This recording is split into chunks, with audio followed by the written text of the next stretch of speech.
What's up, everybody? Welcome to another episode of Jiu-Jitsu Radio. We are your hosts. Any Mayhem Monkeys watching? Mayhem Monkeys? You don't remember Mayhem? Jason Mayhem Miller? Oh, yeah. Called his fans Mayhem Monkeys. No, maybe. I would guess so.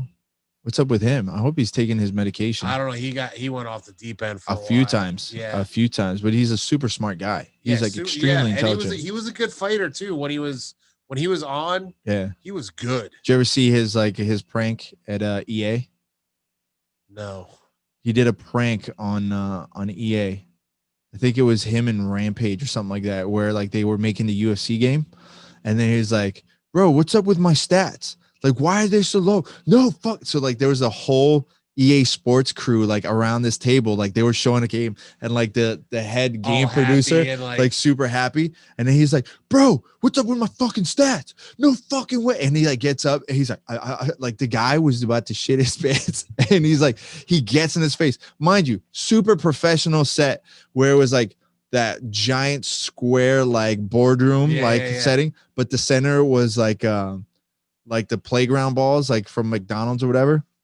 Yeah, I'll show you the video. And then he gets in the head producer's face. He's like, "Nah, I'm just fucking with you, bro." He's like, "Ugh." You see him like melting his chair. He's like, "Oh my God, I was about to die. I was about to die."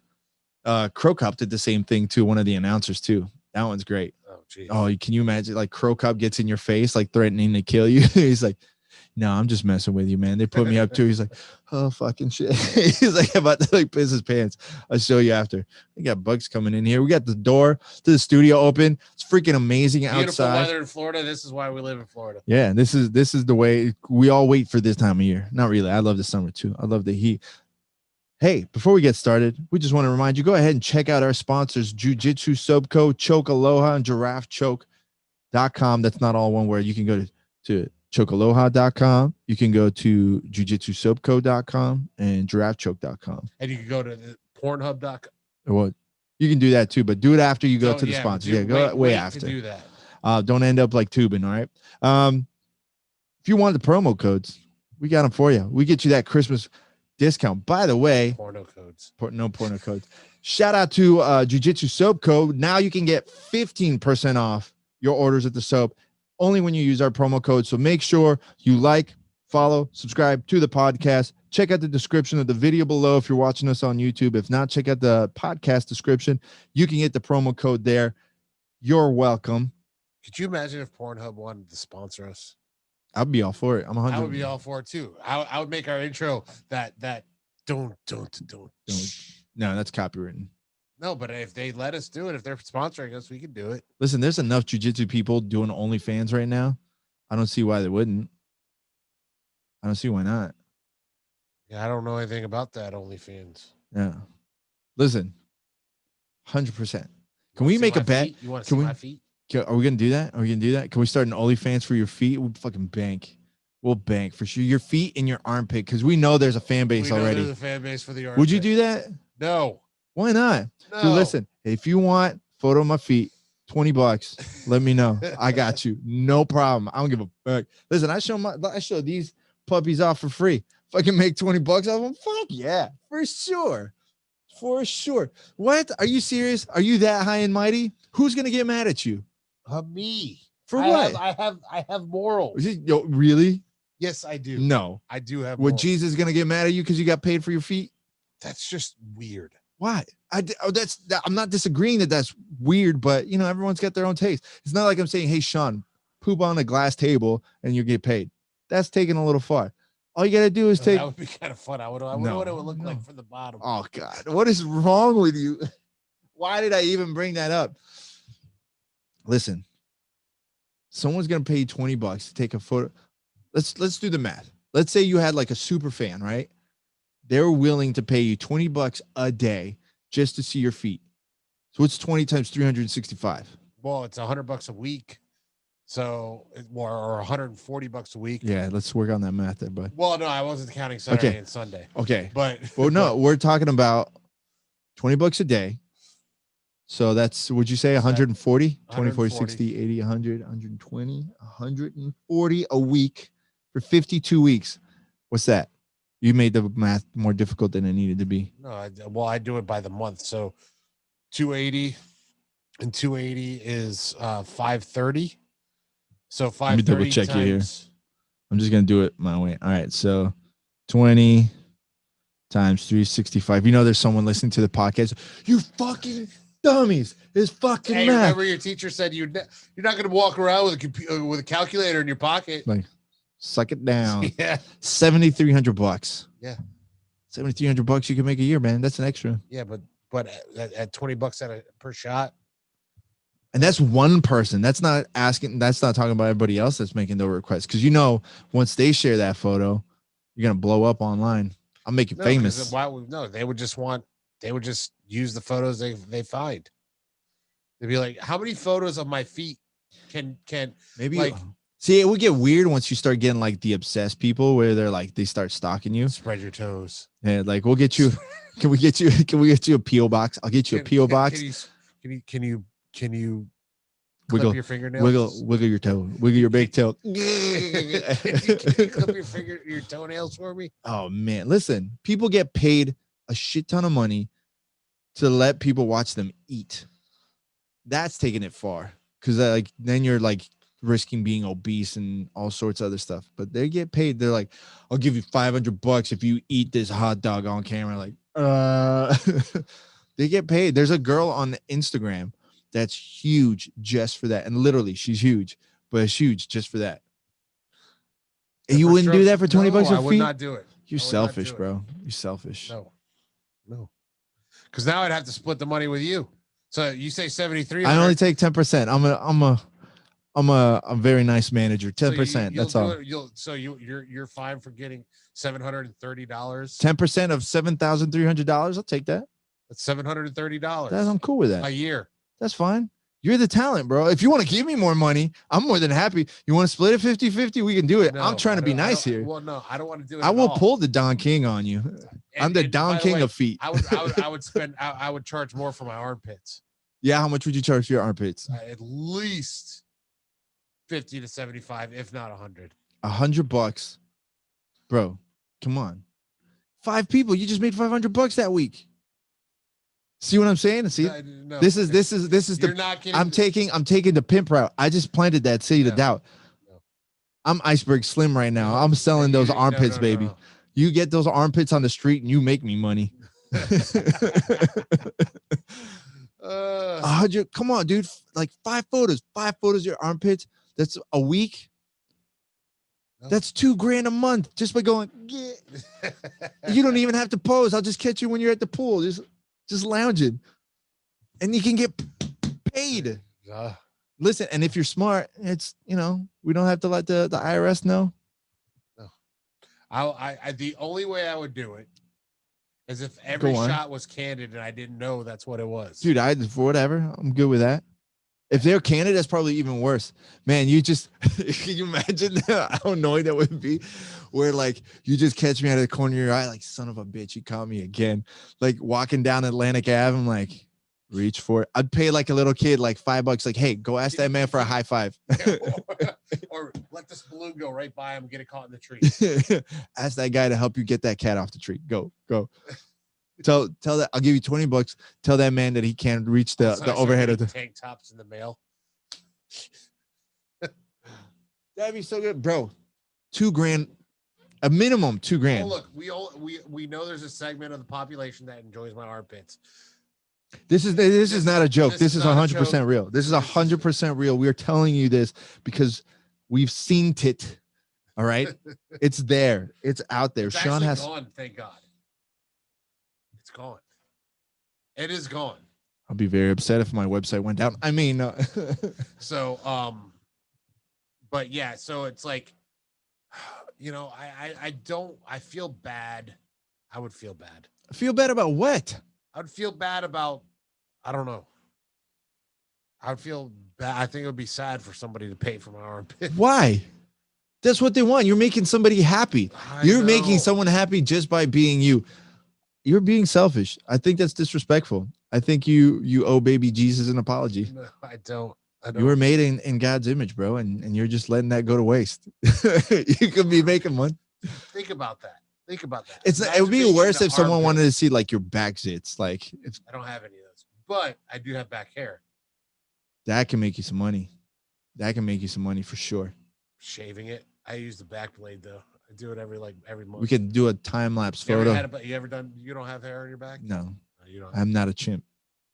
I'm not a gorilla. I am an albino. I bet you got some hair on your back. I like 2 strands right here.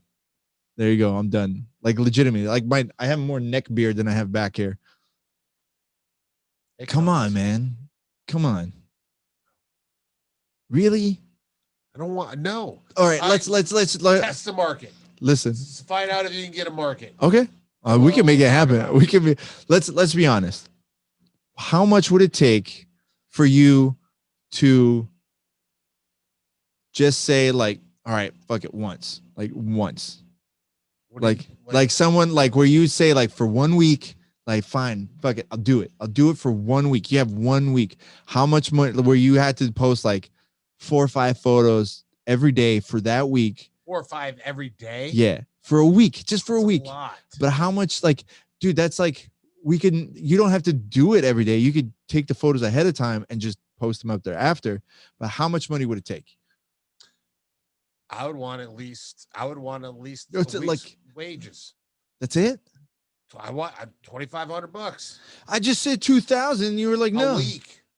Man. You were talking 7,300. Well, you're making 2,500 a week? Yes. You're balling, bro. How come you're not fucking paying for a brand new studio? We need a new studio. Listen, those armpits can get us a new studio. Well, I don't get that 2,500 a week because Uncle Sam takes a lot. And then that's what I'm saying. Not a week. That's what I'm saying. Oh, you're saying you're getting paid 2,500 a week. You fucking balling, bro. No, I'm not getting paid that. Oh, okay. You bi-weekly. Okay. Well, no, I'm not even. I'm getting more bi-weekly, than 2,500. But I mean, we don't have to throw out your financials, right? Financials, but so Uncle Sam takes a lot, and then my 401k, I got it maxed out. So that's good.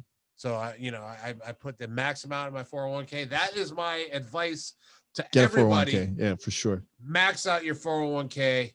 Whatever they match, put that amount in, and then just learn to live with less. So now we could be making more for your 401k. I would do if I could make 2 grand a week, Monday through Friday. You realize there's like professional gamers that can make like 5 grand, like 10 grand a week. I know that they're making more than that in a day. What's his name? Dr. Disrespect makes. Yeah, he makes bucks. And all you got to do is just show your armpits. I'd rather and your toes. I'd rather just let them watch me be bad at Call of Duty. I mean, we could do that too, but I'm just saying, like, you could be, that's your off hours. I don't know. Comment below. Off hours with Shawn. If you want to see my armpits and pay for them, comment below. So $2,500 a week in armpit money is what it would take you to say, like, fuck it, I'm retiring. I'm going straight to the armpit. Oh, I'm armpit city. Really? Yeah, dude, that's 10 grand a month. This is what I'm saying. Like, but you said no. A month. But I mean, it's free. Well, no. Once you hit 10 grand, you could do it from Puerto Rico. We could do it from Puerto Rico. It's only if it's cash.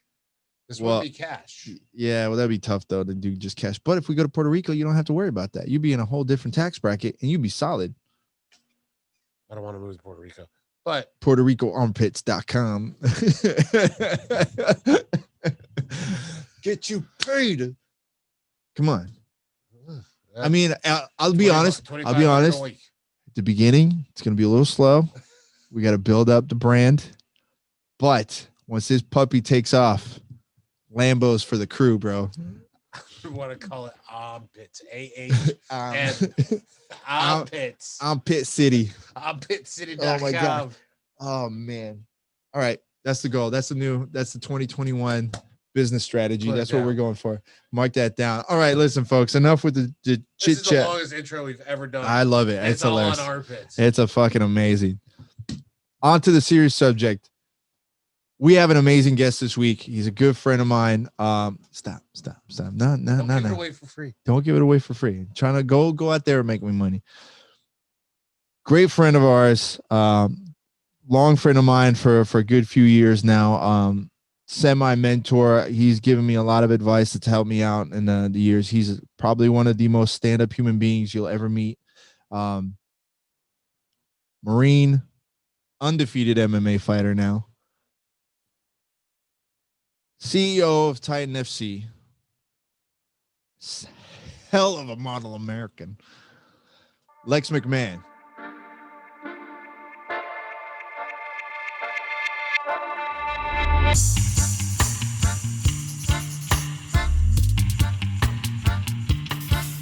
How's it going? We're live. Ladies and gentlemen, I'd like to introduce to you the undefeated MMA fighter, Lex McMahon, CEO of Titan FC, former boss of mine, good friend of mine, well, you're never a former Marine. You're always a Marine.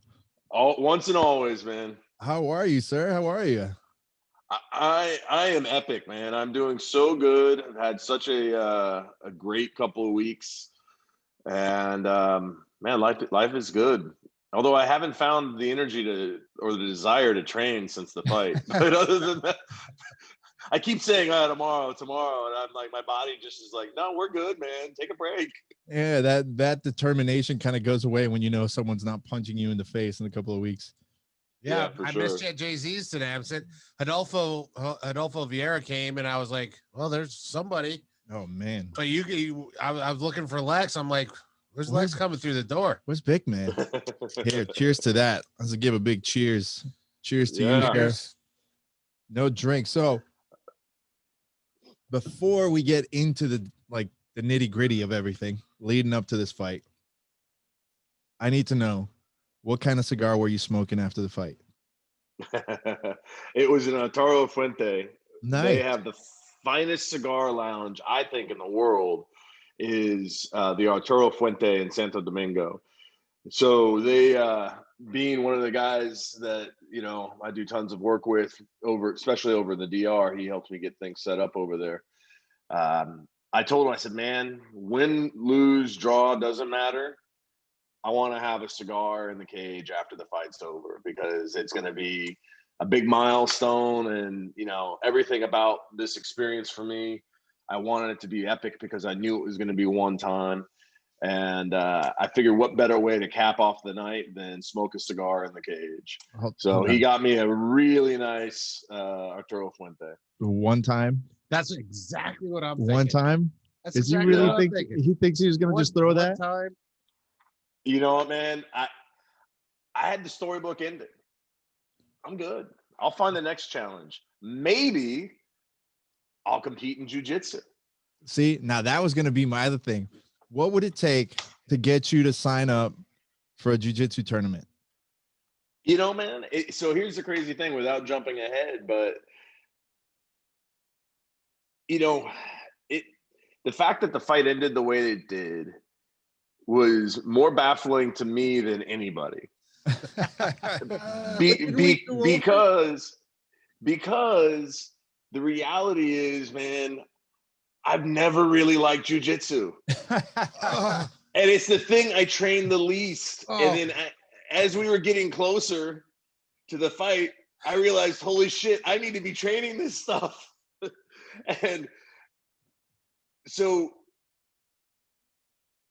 once it was there for me, I swear, like the reason I was laying on the canvas after the fight was over is I was laughing. I just was like, it was hilarious to me. So I made a promise to myself that I was going to start taking jiu-jitsu serious and find a way to really kind of enjoy it, as opposed to, always having in my mind, that kind of love of just striking, which is, you know me a long time, man. That's kind of what I love to do. But something like the light went off in me, and I feel like, I need to give jiu-jitsu a chance now. Can we say, I want to just legitimately say, this is not me kissing your ass or anything. The transition to the back was spot on. Spot on, my friend. And then the transition going from the left to the right and sneaking in the choke. I mean, that's someone who it shows a little bit more maturity on the mats than you lay out there, for sure. Yeah, I think it is the crazy thing is I honestly think that I've been around this sport for so long at such a high level with so many just elite level practitioners, that I've absorbed some of it vicariously, and because I don't remember ever, working, switching my hips where I then, move the head over. I mean, like that just kind of, I don't even remember doing it in the fight, to be honest. It just kind of happened. When I go back and watch it, it was very deliberate. And the thing that was cool about the whole thing to me was how calm I was, which is something I had struggled with, is I was really calm when it got to the ground. So were you, bring it, let's just go through the fight. So leading in, your ideal way this fight was going to go is you're going to knock him out. Yeah. That's what you were thinking? You were thinking, I had it all set in my mind. Like I had played it out, and I even had the combo set up that I thought it would come from, and which was, we knew his style was that he was going to come in with that big overhand right. Like Shawn, we worked it, right? I mean, like, he's going to come with a big overhand right, looking to get connected. And, he would more, one of two things would happen is either he would kind of rush in to get that, or he'd sit back and wait to get it. And he didn't rush in. So I was like, okay, if he's not rushing in, I'm going to throw a jab. Then I'm going to follow that with a 6 low kick and then come with the 2, as I'm stepping off. Well, the only problem with that whole plan was that I threw the world's laziest jab and did not. Yeah, dude, it was horrible when I went back and watched it. Like, so I got clocked, man. And the plan went right out the window. And, I was in a firefight at that point. you had that classic Don Fry, body shots. Choi. Like you guys are like, do you remember that? Do you remember when Don Fry, was it Hangman Choi? I think so. It was. They were holding each other in the heads, and they were just cracking each other in the face. You had like a split second of that, and then you must have rocked him enough that he decided to go down. I mean, listen. Yeah, well, if you go back and watch the fight, he cracked me really good that first shot, and I actually put my hand back behind me as I was stumbling, trying to find the cage, because I knew I had to make sure I stayed off the cage. And as soon as I felt the cage, I just started throwing shots. And once I connected, we had a couple exchanges, like you're talking about, where I had the hand on his head, and vice versa. But once I came with the overhand right, I landed 8 of them, and 1 left. He didn't land another shot. He threw a couple of knees, but they didn't really do anything to me. And after that first shot that hit him behind the ear, it stood him up on his toes. And I knew he was done at that point. It was just a matter of kind of, weathering the chaotic storm and kind of finding my moments. But, it's crazy. Like I literally felt him break on that shot, and I knew I was going to win at that point. What went through your mind when he landed his first body shot on you? Shit, that hurt. Swear to God. I was like, oh my God, that really hurt. I mean, it split me open right away, and I'm bleeding everywhere, and I'm like, well, there goes my plan. I mean, like literally these things were going through my mind, but as it was all happening. So you can tell us that it's true what Mike Tyson says. Everybody's got a plan until they get hit in the face. 100%, man. Like, I mean, my plan was, and it would have worked perfectly the way he was fighting. Like everything was set had I not thrown the world's laziest jab. Well, it was funny because like I was watching it, like I watched it 2-3 times after, and it's almost like you caught yourself in a point of where you wanted to just throw that out there as the rangefinder to gauge where you were at, but then you were hesitant on it. So it wasn't even so much as lazy as you're like, oh, I'm realizing that he's a lot closer than I thought. And then, I think that may have been right, man. Like it just, I don't know. It all went down so fast, man. Like that first part of the fight was such a blur. Yeah. Like it didn't slow down for me until I got him on the ground. Yeah. And, again, like I struggled, like I would get so worked up every time we get on the ground where, during training. And it was amazing to me how calm I was once I was down there, Well, you worked here. The way Jay-Z worked it is he put you in the worst positions. Yeah. True. And so out of all the scenarios that could have happened, the bad scenarios, you already knew what to do. Yeah. So everything. So being in a good scenario, I mean, you're- even the one time when you and I trained together, that last like session or whatever, and we were doing the half guard, man, I watched it as soon as you got into like his half guard and you were throwing strikes and then transitioned up. I was like, it's the exact same thing that we talked about that day. And Yeah. like, that's why I was like, I wasn't even worried, because even that day when we were doing it, like I could tell that your movement, your pressure from there, it's like, oh, if he's stuck here, he's good. He's definitely You good. know, that was the one thing I was really happy about. I mean, I took an ass kicking for 10 and a half weeks where I mean, you saw the videos, man. I got murked. But that was by design, you know, like I really wanted to be put in a bad position as many times as possible before the fight happened, so that if I did end up in a bad position, which I did, you know, I wasn't going to freak out. I wasn't, you know, I felt like I would have been there already. And I really did. And so I think the thing that I was most pleased about with the fight was, even though I didn't realize I was doing things, I was doing them based off of all the hard work we'd done. Yeah. You know, and so it became muscle memory as opposed to me having to think about it. Drillers make killers. and now There's some truth to that, apparently. how important is it having a calming influence like Jay-Z in your corner? You know, it's awesome. You know, Jay and I are very close, and he has this demeanor where he's super calm, he's relaxed, he's dancing, you know, the whole thing when he fights. I thought I was going to be nervous fight day, and I wasn't at all, man. I was super calm, super relaxed. There's a video that's going to drop on Friday, which is the last episode of Breaking Lex, the mini documentary series that kind of cataloged this entire journey, and it shows what fight day looks like for me. And man, I was laughing the entire time. I was having a great, like, I was having fun, and I'm sure that part of that was Jay-Z's influence, you know, because he's always been that way, and I've been with him in a lot of fights.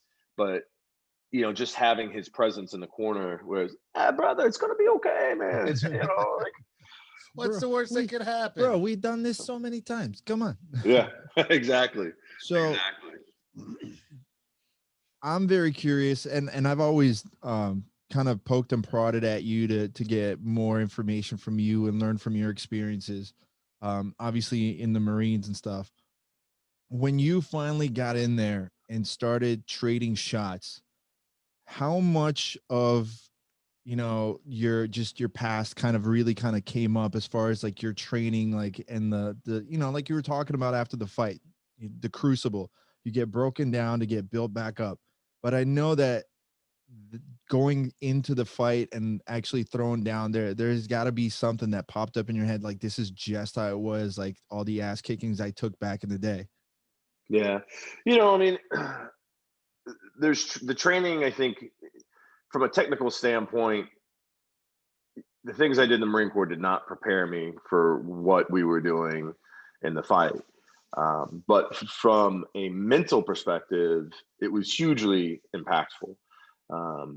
You know, I learned a warrior ethos. You know, I think we're all born, you're either born with it or you're not, but it is cultivated through events like, you know, being involved in the military, or being in a position where you're fighting or you're competing and you're going harder than you've ever gone before, and you're going to places where mentally and physically you didn't think you could go, you know. And that's what my experience in the military, how it benefited me, is I'd already been to some really tough places mentally, emotionally, and physically. So, you know, going through the fight camp reminded me of that, you know, because I put myself in extremis on purpose. Like, I put myself in really challenging positions with really talented people, so that I could remind myself of what that because we all have the fight or flight mechanism to us, right? And, you know, all the work that we do in the military is all about making sure that flight doesn't occur, that it's just a fight. And so I was super relaxed when when the fight came. The only thing that was foreign to me was the amount of loneliness I felt in the moments leading up to the fight, after the cage door closed. And it was, you know, I'm waiting for the ref to call us in and start the fight. And I remember thinking to myself, like, just feeling this, like, man, this is just me. It's not like in the Marines when I had a fire team of guys or a platoon of guys that, you know, we could go out and wreak havoc. Good, bad, doesn't matter. The result was all me. And even though the coaches were just on the other side of the cage, I'm telling you, it's the loneliest I've ever felt my entire life. Our viewers or listeners probably don't understand why you even did this. We might have touched on it. We talked about it like on it on the last episode. We definitely talked about it, but I think bringing it up is right. Bring it, because this wasn't an ego feeding journey. This had nothing to do with your ego. This fight had everything to do with you bringing awareness to our former servicemen and women that every day commit suicide due to depression and other things of that nature. And this was something that I think was supporting AHERO. Yes, this is the crux of this whole journey. And I was, as soon as I found out about it, I was like, this is the greatest thing ever. And Lex, you and I talked about after that practice at one time. It's like, I got all these ideas on. I'm trying to get into, I want to get more ex-military men and women onto the jiu-jitsu mats, where I think that they can find some of that camaraderie and stuff like that where you felt alone. You find that some of these guys feel that way all the time of their life now. Yeah. And I'll tell you, it's one of the greatest things that I think a military person struggles with is they transition from being, part of that military community where they're a huge, they're a member of a team.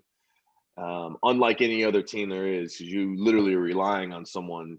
You don't even have to like the person next to you, but you love them because they're trying to keep you alive and you're trying to keep them alive. And there's something very profound and powerful in that. People struggle when they leave service. They go back to small town America, wherever it is they're from. And, in many cases, there's nothing that comes close to replicating that sense of camaraderie and community. And honestly, it wasn't until, and I struggled with it mightily, until I kind of connected with MMA, like 13 years ago. And the MMA community, even though I felt really alone in those moments right before the fight started, all that hard work that we did to get me ready to be there, I've never felt more love than I did when Ulysses Diaz just got done kicking the shit out of me, and then he bends over and he kisses me on the forehead and he tells me he loves me.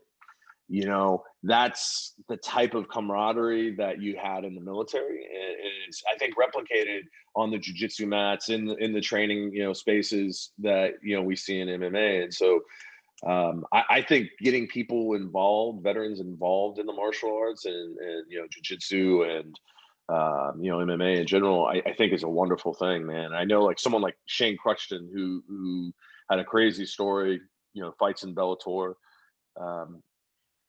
He damn near died, damn near committed suicide.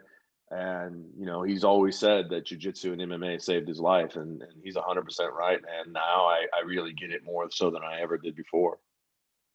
And for people that might not know even like deeper as far as like your reasoning, you donated your entire purse from this fight to AHERO. Correct.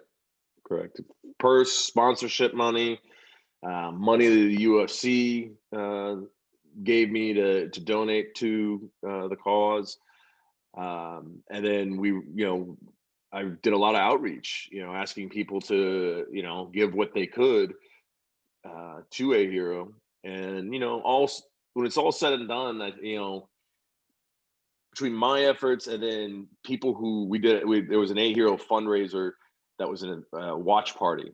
And that they raised about 10 grand. And then I've raised just over 30 grand. So, between what you know, everything related to that fight. Like my goal was kind of an arbitrary goal. I'd set, you know, 50K is the number. And I think we're going to get to, you know, I still have a couple checks to pick up, but I think in the aggregate, we'll probably be 42, 43, somewhere like that. That's pretty damn good, man. Yeah, that's fucking you awesome. know? And, you know, in the month of November, you know, we had another organization, a casino up in Alabama that donated $26,000. Wow. So pretty good month for AHERO. You know, goes a long way towards helping us in building the lodge that we're working on, where, you know, we're building this great, you know, we have this, it's all mapped out. We have a farm up in Alabama that has 500 acres, and Wow. the lodge is going to allow us to have up to 50 people under one roof. And all the training equipment that I had donated for my training camp up in Alabama has been moved over to the AHERO farm where the lodge is being built. And we're building a training area there where we can, you know, have veterans, you know, come up and train, where we bring fighters and jiu-jitsu practitioners in and use, you know, the sports as a mechanism for therapy. That's awesome. So, you know, I mean, so everything that we did was all about, you know, supporting the AHERO mission of stopping veteran suicide. It's not even like, I mean, you, again, from the work that we've done personally, I know just how much you sacrifice of yourself, like as a human being, to you know, to do something for these causes. And I mean, the time that you have to spend away from family, the time that you have to sacrifice to get that kind of result. I mean, it goes a lot deeper than most people think when they just hear you, when they hear someone just say, oh yeah, he's donating his purse. Like, they don't get the amount of work that it takes to get that. At what point in time did it really like sink in? Or maybe let's say, what was the feedback that you got the second that it was announced that that's what you were planning on doing with this fight? I mean, the feedback was wonderful, you know, and I'm going to tell you that the best feedback I received was the support and feedback I received from the UFC. They were so massively supportive. They went above and beyond anything that I asked in helping to tell the story, giving me a platform to tell the story, even to the point where you'll see in this upcoming episode, the final episode, the plan was originally that the first 3 episodes would be in front of the paywall, you know, out on social media, get people, you know, excited about the story, and then have both the fight and the final episode behind the paywall kind of as the payoff. Mm. We filmed the final episode, and we did my interview, and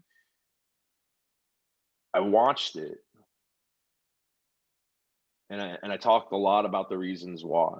And I acknowledge in the midst of that interview that I've had my own struggle with depression, and I've had a gun to my own head, you know, struggling to make sense of what I did in Somalia during the 2 tours I was there.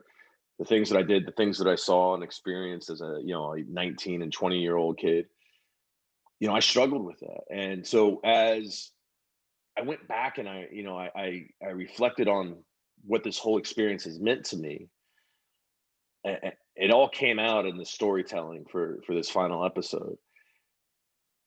I called the UFC and I said, listen, man, I know what we agreed to, but I'm telling you, there's a broader opportunity for societal good if we keep this in front of the paywall and let as many people as possible see it. Because I'm telling you, if we save one life, it's going to be worth it.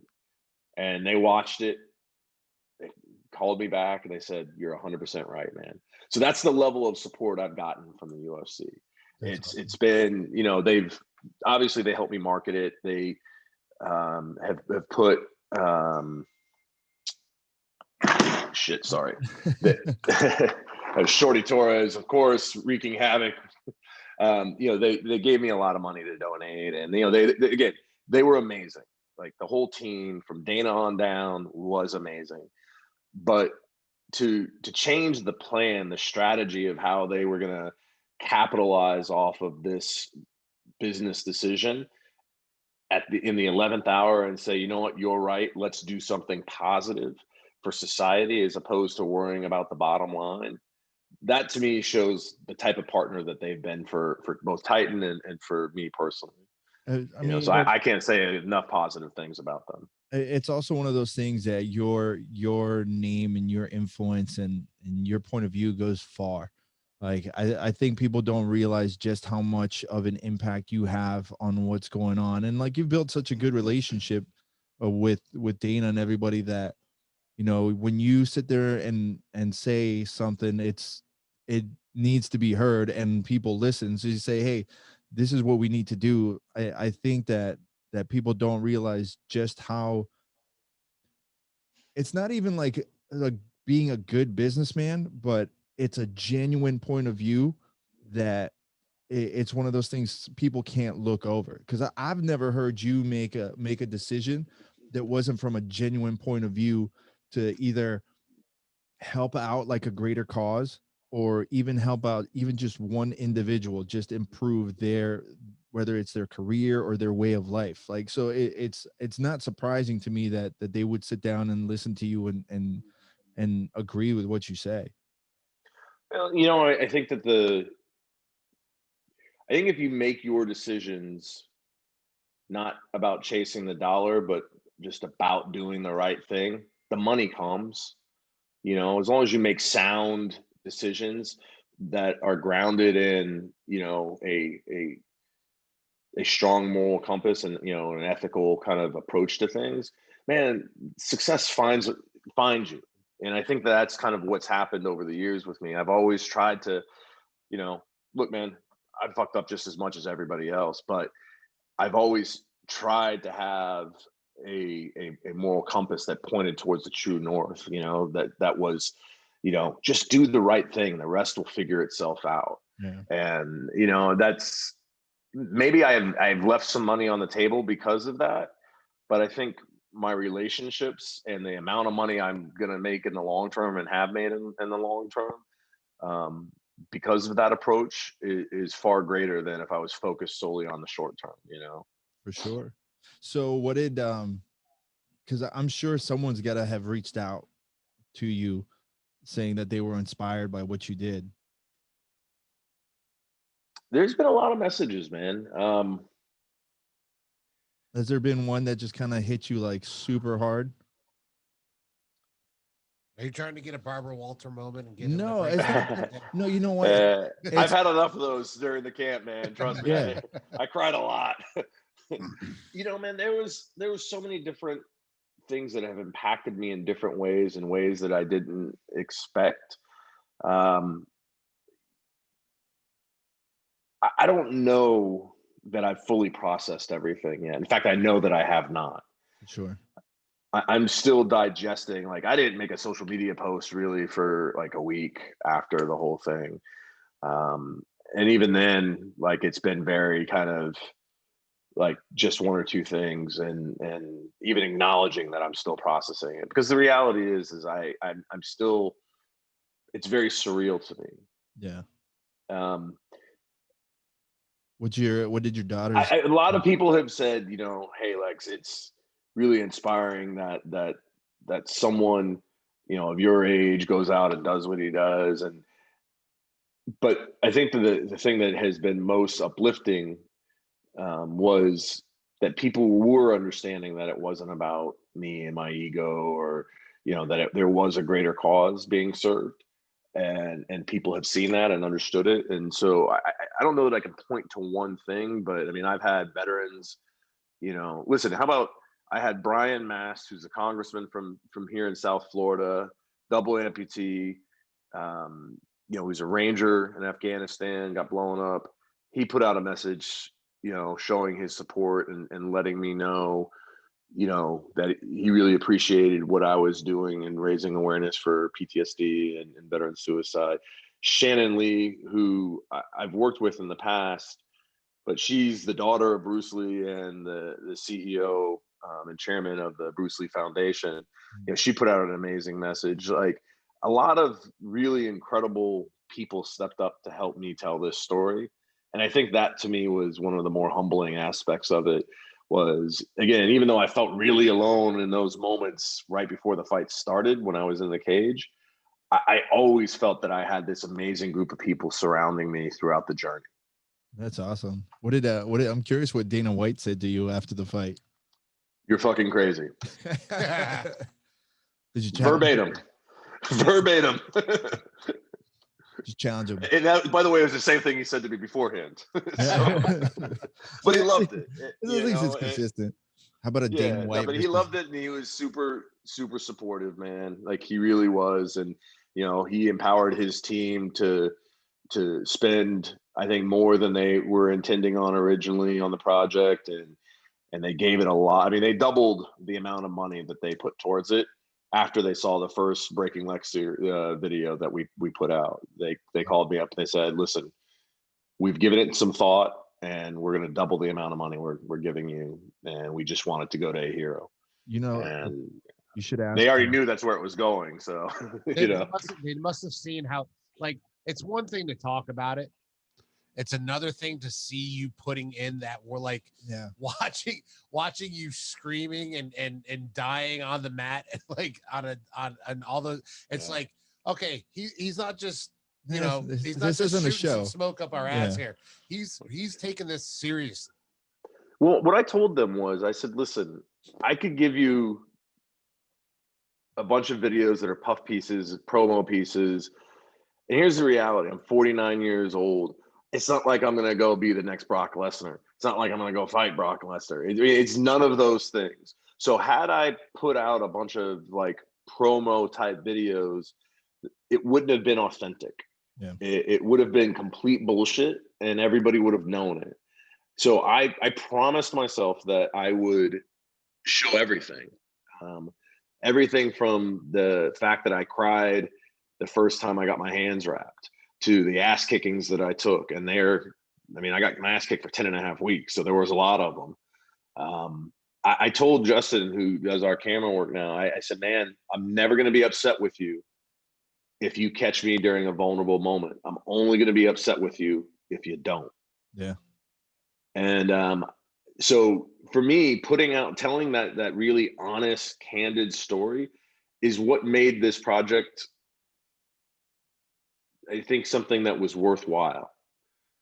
I'm proud of what we did. I really am. The team, the group of people, that worked hard to train me, that support me. Our camera guy sitting there rubbing frozen alligator meat all over me because my body was like shutting down.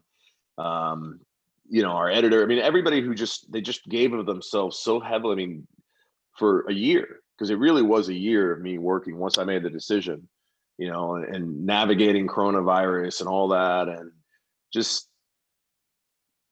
I feel like the work we did it had meaning. And I think I said that at the end of the first episode when I was talking to the guys in the ring after the Shark Tank rounds. And, I gave this really eloquent, beautiful speech where there was like 15 F-bombs in it, but it was heartfelt. And I think I told them, I said, please don't ever forget that what we're doing, it's important, it's meaningful. And I feel like this journey wasn't my journey. It was a journey for everybody who participated, which is why I wanted the camp to be so epic. So that everybody, you have Wonder Boy, who's fought for the title twice, who had never seen a camp like what we put on. When he came up, he's like blown away by what we were doing. Yeah. So I wanted everybody who participated to have an epic experience, but I also wanted the people who were watching it to sit back and say, wow, this is awesome. This is inspiring, because that's, for me, that was the great benefit of this whole thing was, yes, I could raise money, I can do all that, but I could inspire people too. And so, I think we hit it out of the park, man. Like, sure. I truly will never, ever fight again. I absolutely had the storybook ending, and I wouldn't want to tarnish everything that we've done. Not to mention, like, I don't want to take that kind of time away from my family again, nor put my body through that shit. But it really was worth every moment. It really was. You're going out undefeated. Can't beat that. No. And then listen, Jiu-Jitsu is calling. Apparently, the mats are calling. Listen, I'm all for a Lex McMahon versus Dana White grappling match. I think we need to put that out there. I mean, listen, at the end of the day, it's the same amount of skill level, and they both have osmosis training. Yeah, I'm sure there's plenty of osmosis training. So that means I can expect to see you next week, Wednesday, 10:30. You'll expect to see me probably after Christmas. Yeah, I'm going hunting next week. He's out. He's done. No, that happens even after the Titan FC fights. Lex is like, I'm out. I'm going hunting. Yeah, but it's our. So we're actually going to do a presentation of a check because we have our annual board meeting next weekend. So every December we go up for 4 or 5 days, and we have a board meeting, and we bring a bunch of people into the community or from the community in, but we also bring in some really senior military officers, 2 and 3 star generals who come in, and they are people that have mentored us throughout our careers, and they're still very, very influential in the military community. So we bring them in, get them spun up on what we're doing, and how they can continue to help us accomplish the mission. So we're going to do a check presentation where I give AHERO a check, one of those giant big crazy checks next weekend, and I'm excited. But then we're just going to hunt, and I can't wait to get up there. But I promise, Shawn, you have my word. You got it on. We'll be on the mats, my friend. All right, we got it on video. So one question I wanted to ask you, and obviously you don't have to answer if you don't want. The one thing that I honestly, as a friend, was most concerned about was your vision when you took that first shot. So as a friend, you're okay, right? It didn't mess 100%. up the vision. All right, just making sure. No. I'm 100%. Listen, the reality is there's reasons I fought where I fought. Right. And at my age, with my vision, probably wouldn't be the best thing for me to continue fighting. And so that was obviously a concern for me, going in, but I just believed that I would be okay. And I was, and I am. I had no issues at all, biggest medical concern I had was I took 4 stitches or 5 stitches. Yeah, I was gonna say you healed up pretty good there. Oh yeah, no, I mean they were right up here. Roger Crawl took them out for me a couple days ago. Yeah. Coming over with pliers. Basically, I mean he's pretty much like that. But no, man, I'm healthy and safe, and again, I had the storybook ending. Couldn't be happier, man. Good. All right, awesome. So let's get into Titan FC. Give me the update. What you got going on? So we were going to do a card on December 18th, but we decided that there was some conflicts, and I didn't want to push it off. Right. So we're pushing it forward today. We're going to do it December 17th. So it's a Thursday card, which right before the holidays, I don't think is a big deal. What is a big deal is we're actually going to have fans in attendance again. Nice. It'll be obviously somewhat of a reduced number, but it'll be down at Miami at the Intercontinental Hotel Miami, and we'll have 300-400 people, and awesome, I'm excited about that. Main event is Bruno Assis versus Jeremy Holloway, which is going to be a middleweight fight. You've got 9-5 versus 10-4. That's a great fight. Juan Puerta returns because Juan fought for us. I think he was 11-6, and then he came and started fighting. He's now 20-6. Wow. So he's gone on a tear since he fought for us, with the exception of he took 1 fight outside of Titan. Yeah. I want that kid to get into the UFC. There's no reason he's not. Yeah. It's just been timing. So he's got a great fight. Joe Penafiel out of Tampa, 5-1, but tough as hell, man. So that's actually a great fight. And I think if hopefully if Juan gets a good performance again, hopefully that's the trick. You know, we've got Delano Taylor versus Michael Cora from not Ultimate Fighter. It is, I think, early Contender. Yeah, he was on one of the first seasons of Contender. He had a huge knockout fighting for us. So, you know, good to get him back. Heavyweights are back in the form of Mr. Denzel Omega Batman Freeman. Freeman is back. Dude, listen, that kid, I love that kid. And he left fighting to go into the military. Yeah. Into the Marines, yeah. Yeah. He's been in training. And by the way, he is the only person I know who goes to a year of Marine Corps training and puts on like 50 pounds. He's huge, right? He sent me his pictures the other day and I was like, oh my God, bro. I've been busting his balls for like ever now. Like I love the guy, but I'll be the first one to bust his balls. So I might try and come up and watch the fight just so I can boo him. Yeah, but I'll tell you what, he's been grappling a lot. He hasn't been doing a lot of MMA, but he's been grappling a ton. No, he won. He did fight to win. No, yeah. It was a fight to win. He won the fight, but I think he did like an open. He did an IBJJF open. I want to say it was like Atlanta, and he got like gold there. Oh yeah. Yeah, no, he's a stud, man. Yeah, he's a stud. And then we got some of the guys from the Goat Shed coming back. Ryan Cuse, who just fought. Yeah, he fought. Roy Echeverria. He's coming back. So we've got some, real young, tough kids coming out of the Goat Shed. They're going to be on there. So it's going to be a great card just to wrap up the year. For sure. I'm excited just because I'm then taking 3 weeks off. So, like, I don't know if we talked about this. I don't know if you knew this, but I'm the commentator for XFN. I didn't realize that, and I probably should have known that. but so you know half these kids. Yeah, I know. When you brought up the Goat Shed kids, Ryan Cuse, he's a savage, but Roy Echeverria, his striking is so smooth. Like it's just pretty to watch, and it's he had a fight with Philippe Valentin at XFN. Yeah, that was so fun to watch. I mean, it was just. Because Philippe's more of a ground guy, but Roy is not a slouch on the ground either. But man, I love watching that guy strike. It's like his combinations are just. Show me his combinations again. No, what was cool is I was down at the Goat Shed today filming. Nice. And they took the kids that were on the card. After practice was over, everybody on the team gathered around them while they were on these 2 heavy bags, and these kids did like another 3 rounds on the heavy bag, like this just relentless circuit. And the entire time, everybody that was there was cheering at the top of their lungs, like going crazy. Just the energy was nuts there, man. They had the music blaring, they had the lights, like purple and red lights going on.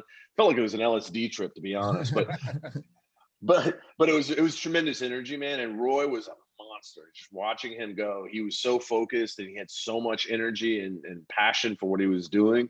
I'm always excited to watch him fight. So it's gonna be cool to watch him go. I don't think people realize just how many like awesome fighters come up from Titan into the UFC. Like people just don't get it. I mean, like I always well over 100 in the past 4+ years, man. That's what I'm saying. Well, like even Vulcan, went from fighting at Titan where the fight got scrapped, and then like a week and a half later, he got called up into the UFC where he got like the big. Well, no. How about this?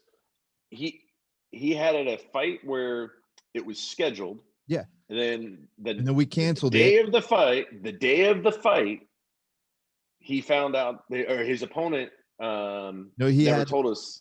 He had that medical issue.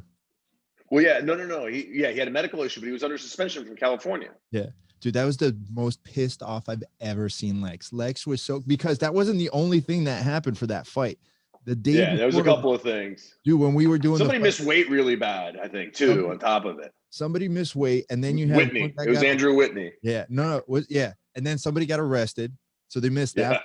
I was like, dude, and after all of that, day of the fight, like I'm all coming in super stoked, about to go photograph some fights, and I see Lex all dressed up with his ass kicking boots, and I'm like, "You all right, bro? You look kind of pissed." He's like, "I'm fucking furious." He's like, "It's the worst fucking day." I'm like, "What happened?" But so the crazy thing is fast forward from that, right? Then we're trying to book Vulcan a fight, and the next card, And I think it was like a week or so beforehand, there was an opening that occurred, and I called Mick Maynard, and I was like, look, man, you just got to take this guy, put him in. I'm telling you, he's going to go on a tear. And so that's Mick goes, okay, let's do it. And that's how Volkan got into the UFC. And Volkan's been very vocal. He's come out and talked about the fact that, we made that call for him and we helped him, get to the UFC and go on a tear. Like that year that he had where he, ended up fighting for the title, within 12 months, all the way through when he fought for the title, he talked about the fact that we gave him the opportunity, which I thought was amazing. He didn't have to do that. The fact that he did it once was awesome, but then he did it like 4 times, including when he fought for the title. So, it goes to show you when you take care of people, like it comes back to you the right way.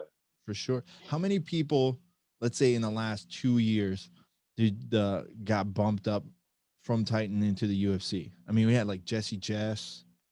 Probably at least 30 in the past couple of years, just alone. I mean, in the past 4 years, it's over.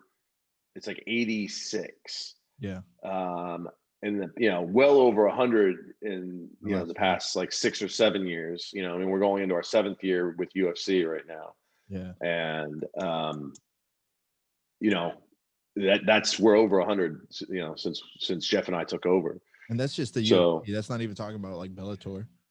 Right, Bellator won. I mean, obviously the UFC is our strategic partner. Sure. But I've always, when guys come to me, I always, more often than not, let them go because I understand, man. Like there's this opportunity, and they have a very finite window of the ability to make that next step and earn as much as they can and chase their dreams. And man, I think that's why we get so many great fighters, is because people know that we're going to advocate for them and we're going to not hold them back, because we're too caught up in what we think we are as opposed to understanding what we really are, which is, we've got a role to play just like everybody else does, man. And our role is to help people advance. What do you think? Because no one's going to give this advice better than you. What do you think is, or at least some points of advice that you could give someone that's trying to go from, they announce that they're pro, they're doing the pro fights, from there into the UFC? Like, what's the biggest like fuck ups that people make? They don't take accountability of their own business. So I tell fighters, from the guys that I've worked with as a manager to the guys that I spend, time with and kind of mentor who fight for me in Titan, I tell them all that, you've got to put good people around you, but at the end of the day, you've got to manage those people. You've got to consider yourself the CEO of, whatever your name is, right? And so I think it's too many fighters get caught up in to either listening to, this coach or that coach or this manager or this manager. At the end of the day, yes, you've got to put good people around you and allow them to guide you, but you have to take accountability for your career. And if you don't, then you're going to look back and realize you didn't make the right decisions. I think that's what I've seen way too often, is people who don't take accountability for themselves end up just blaming other people for the shit that goes wrong. It's like, oh, why'd you miss weight? Oh, well, my coach told me to do this and that. And no, or why didn't you show up to that media? Do you know the advice I give to every fighter has nothing to do. And I remind them, I said, look, you are in the fight business. Yes. But you got to realize that no matter what, you could be the best fighter on the planet. If nobody wants to pay to watch you fight, no one gives a shit. Then you might as well hang it up. I said, you got to realize you are in show business. I go, if you want to get paid, if you want to learn how to do stuff, you need to watch professional wrestling. You need to watch how to talk and what to say, and you need to embrace a persona. Be a good guy, be a bad guy. Whatever you do, and it doesn't have to be like disingenuous, right? No, it doesn't have to be disingenuous, but embrace a persona. Yeah, embrace, and like if there's a part of you that you can exploit to make people want to watch you fight, that's what you do. And that's what I did. I came from wrestling. I did the pro wrestling thing for 13 years, and that is the Did one. Anybody want to watch you fight? What? Yes, they did want to watch me fight.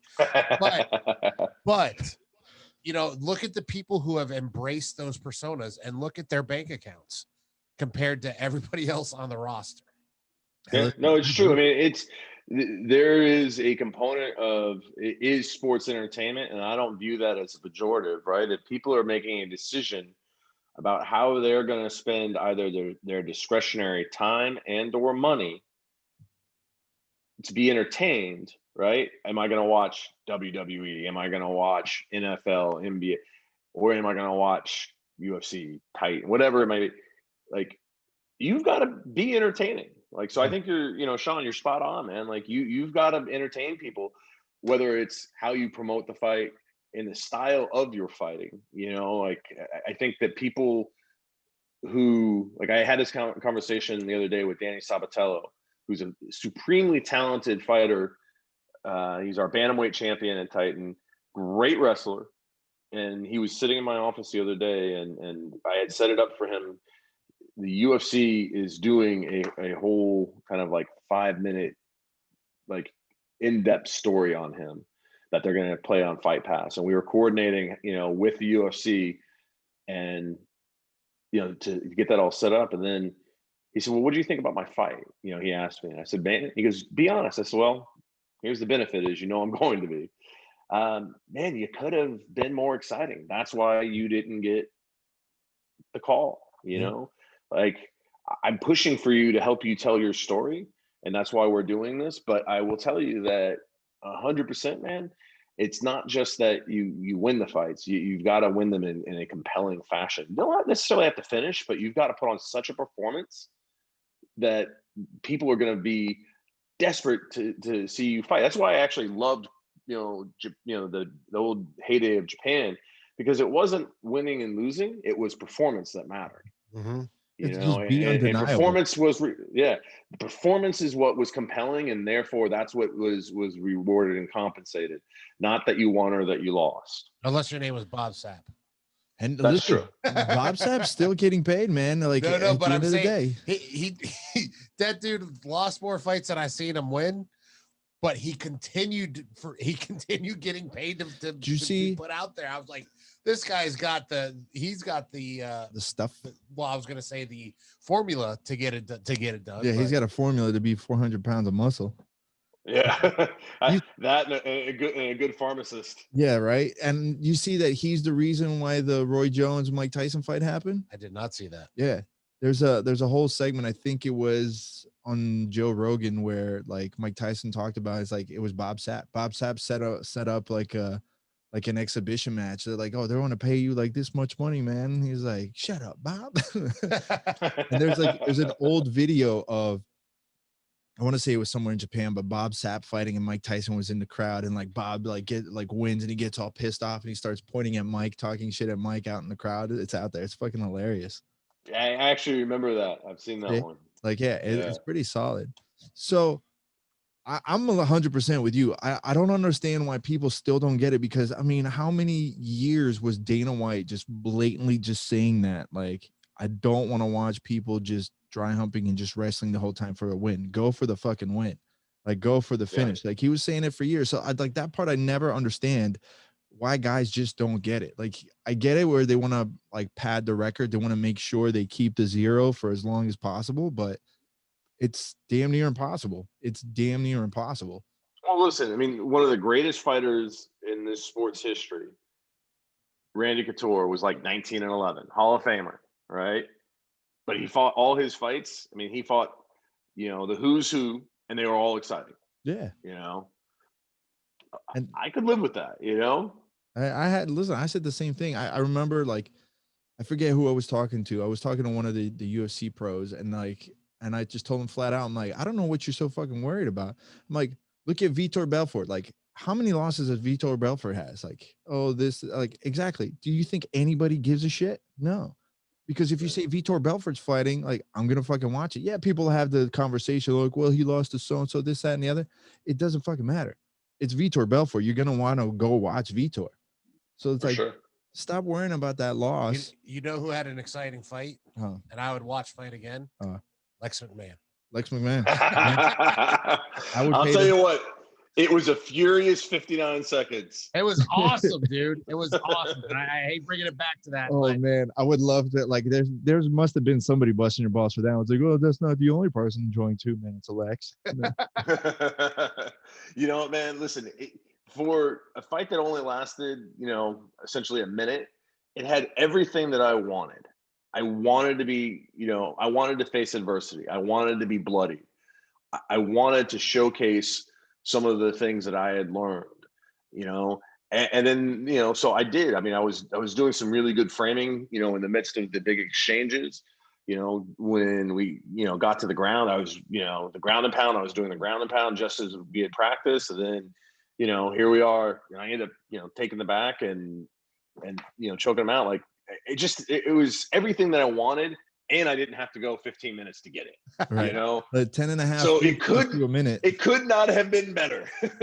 You know what we should do? We're probably going to have to reach out to you and make sure we get the right cards pulled, but we should do a quick fight breakdown, jiu-jitsu breakdown of that exchange for the podcast. Yeah. So we might get whatever you need. I'll get you some footage. Yeah. The best part, Lex, is now if you have a fighter that you're like, look, I need you to be exciting. And they'll be like, well, what do you know? Oh, let me show you. Here's the best 59 seconds of your life. Let me show you 59 seconds of excitement and pure nonstop action. This is what a fight should look like.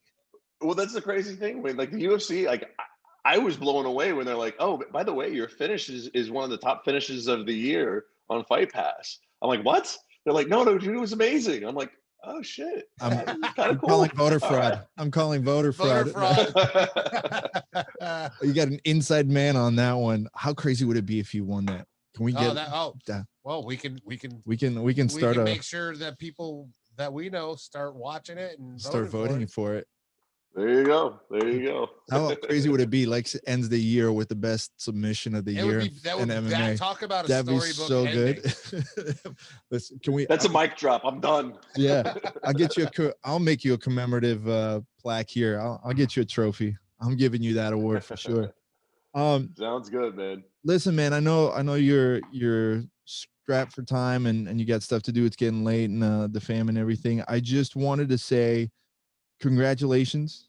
I know that you're already one of the hardest working people I have ever met. So the fact that you put in even more time to train and stuff, I mean, like, it's inspiring for me as a friend to watch you sit there and put it out online. And even the work that we've done in the past, like anytime that you've ever had an opportunity to do something for the troops, I know you've always done it. So for me, it's awesome to see it, like, and it's inspiring to do more to help out the troops.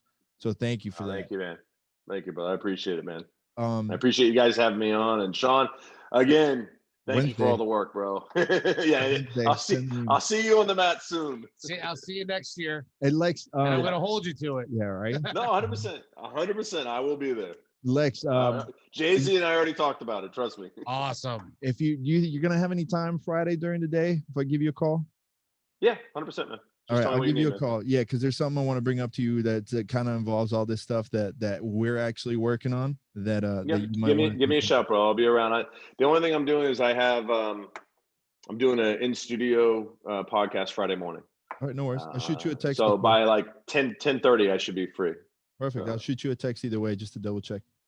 All right, sounds good, man. Awesome, brother. Congratulations again. Thank you for all the work you do for AHERO. Congratulations to AHERO for an awesome fundraiser for that. 100%. And Lex, if you get any shout outs you want to give to anybody, make sure you guys watch Titan FC coming up December 17th. Yeah, that's it. December 17th, Thursday show, Thursday night fights. Check us out. UFC Fight Pass. Awesome, Lex. Thanks, guys. Take care, brother. We'll catch you later. See you later. All right, man. Cheers. Cheers. Oh man, love that guy. Yeah, love that guy. Lex is the shit. It's funny. How old are you? 47. 2 more years, we'll get you an MMA fight. I don't want to fight. Come on, we'll get you an MMA fight. You sound like Jay-Z. Jay-Z keeps trying to get me. Dude, a fight. listen. Honest, not ball busting. 100% honest. I think your striking game is shit, but you do have a good foundation to be a very good striker. You do. I just don't care to expound on it. I think you could be a good boxer because I wouldn't want you throwing kicks. No, I got Um, short. it's Tiny not even legs. that. I mean, I just know your knees. Like it would just be worse. But you would be awesome at checking kicks because you wouldn't be worried about throwing them afterwards. I think, and you're super light on your feet for a big dude. Dude, we could get you a good MMA fight for sure. I bet you could. I think we should do it. I Charity, think we you want should. to do it for charity? Oh, don't even. Come on. Trick love the kids. Trick love the kids. You wouldn't do it for charity? MMA fight for charity? I'm not. See, that would Don't be like. listen to me. It's almost Christmas. Don't be a scumbag. No. That's the one thing that could get me to do it. Would be St. Jude's. Charity. Oh, St. Jude's, bro. We can get you an MMA fight for St. Jude's. I don't make me go. I will bring a kid in a wheelchair into the studio, have him puppy dog eyes you until you say yes. I want him sitting there when you sign the contract. Look, charity would be the only thing that could get me to do it, and it would have to be, and it would have to be for like something like a St. Jude's, because St. Jude's is like there's two. Well, there's a few charities I truly believe in. I truly believe in St. Jude's. I truly believe in hospice. Yeah. And I truly believe in like AHERO, the Wounded Warrior Foundation, things like that. So there's things that I truly believe in. Yeah. So doing something for one of them would be ideal if I was going to do. What if we just get all three put together at the same time for a charity? Come on. I guess I'd have to get punched in the face. But I see, but that's the thing. I don't think you would get hurt as much as you think you would. I think if a shot lands, I'm not afraid to get punched. No, I know you're not. I'm just not looking for it. Yeah, but that's why I did jiu-jitsu. But that's what I'm saying. Like, I think your foundation is good enough to be worked on where that wouldn't be a problem. Like, I wouldn't make you a counter puncher. No, I gotta attack. If I'm gonna punch, I have to be attacking. But I would honestly, I could get you to be like a good, like, offensive striker with a killer counterattack game, with a point where, like, man, you would be dancing circles around people for sure. I think so. I'm going to talk to Brooks. We're going to peer pressure you for the next 2 years to make it happen. Next year and a half. So you got time to get ready. Or I can do it. I can do it when I'm 50 to really and blow Lex out of the water. You're going to do it, Dan Henderson? I'll what, Dan's not. Yeah, Dan Henderson. Back? No, he fought at 50. When? Didn't he fight at 50? No. Yeah, for sure. Oh. Who fought at 50? Somebody fought at 50. It wasn't Dan. I'm pretty sure. Dan Severn. Yeah, well, that's different. Dan Severn's fought. He didn't have much of an option. He needed that money. That's for sure. I don't know if he did. I don't know what. Severn or Dan Henderson? Dan Severn. I think he did. He was supposed to. Let me see. Let me do Dan Henderson first here. Dan Henderson. I think Hendo's younger than I am. Could be, maybe. I don't know, man. I don't think so. Yeah. I'm looking it up right now. Yeah. You look up Dan Severn. I'm looking up Dan Henderson. Come on. Dude, my phone has been absolute garbage. There we go. Dan Henderson. Come on. Dan Henderson is, how old are you? 50 years old. No, I guess he's not. I guess he fought it. What was it when he fought? What was the last fight? It was like 47, 46. Holy shit, I want to throw this phone through the fucking wall. Dan Severn's 62. Damn, he's old. Didn't he go into like the hospital a little while ago? I have no idea. Dude, I have like something stuck in the back of my nose and it just will not go away. All right, mixed martial arts record. UFC 204, 2016. So he was 46, 45, 46? Yeah, yeah. What you got on Dan Severn? He's 62 years old. And he still wants to fight. I don't think he wants to. I don't think he wants to now. But speaking of fight, did you see what happened to our buddy Anson Inoue? Yes, in his store. How crazy is that? Yeah, that was crazy. So for those of you who haven't been following Anson Inoue, especially after podcast, shame on you. Should go follow Anson Inoue. He managed to get cleared to fly to Hawaii so he could tend to his store. Oh my gosh, I can't think of the name of the store off the top of my head right Yeah, now. I can't either. Anyway, so he went to go back to work at a store, obviously, so he could make money for the charities and stuff that he works for.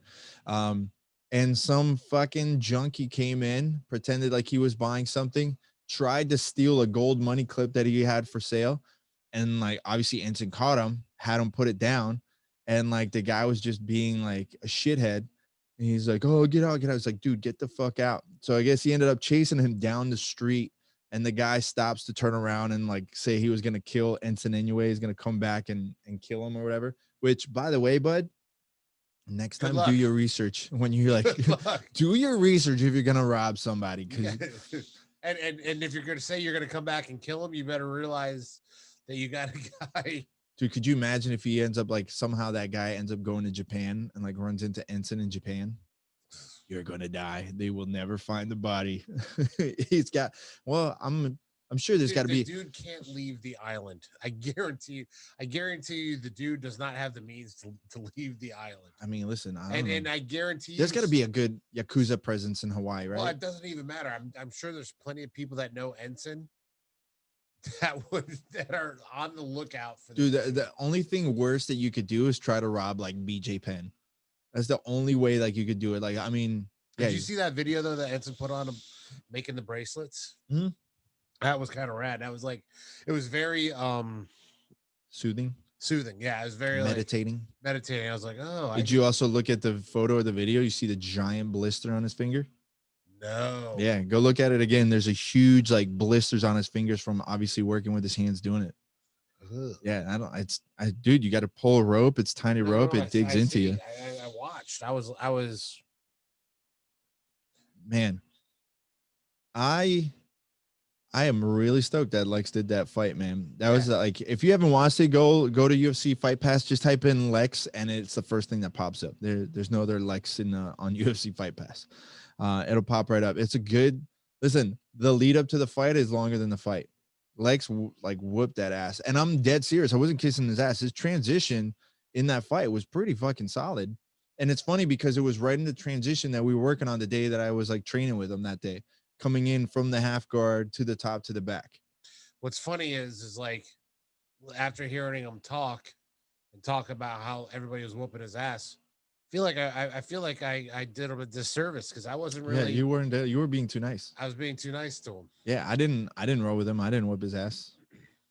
So I mean, granted, if you look at it, Jiu-Jitsu won it. So maybe your route of training was better. Hey, look, it's called the gentle art for a reason. Well, it wasn't gentle when that choke came in. Nope. And what's funny is when he said like everything was like slowed down for him, like you can see it, like how calm he was to like set in the choke, like, and make the transition, take his time. He wasn't like freaking out and like squeezing out or nothing. He took his time, man. That was legit. If you saw that someone just doing that, if we didn't know who he was, like, oh, he's got some mat time on the ground for sure. Yeah, for sure, he's got some time. Damn, I did want to ask him some questions. So we got another bummer thanks to COVID. No Leon Edwards versus Kamzat fight because Leon tested positive for COVID-19. Come on, Leon. He cannot catch a break or he's full of it. But I'm giving him the benefit of the doubt. That dude cannot catch a break. They tested him. Yeah. So he's that. So that poor guy cannot catch a break to save his fucking life. It sucks. Like I want to see him fight. I want him to be able to back up the talk saying he's supposed to be the number one contender, second contender. I want to give him that opportunity. It is not working out. At one point or another, karma's got to come into your head, like from the shit talking, right?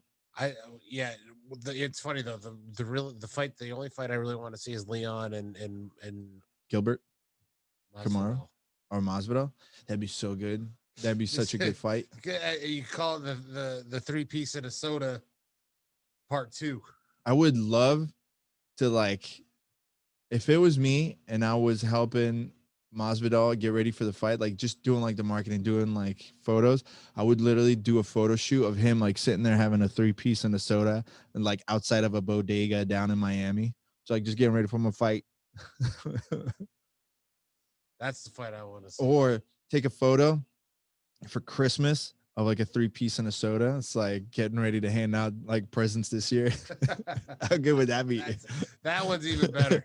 Just like post it up there. Like, I think I'm just gonna do that for us. Fuck it. Don't take my idea. Fuck you. It's my idea now. Speaking of ideas, I got to talk to you after.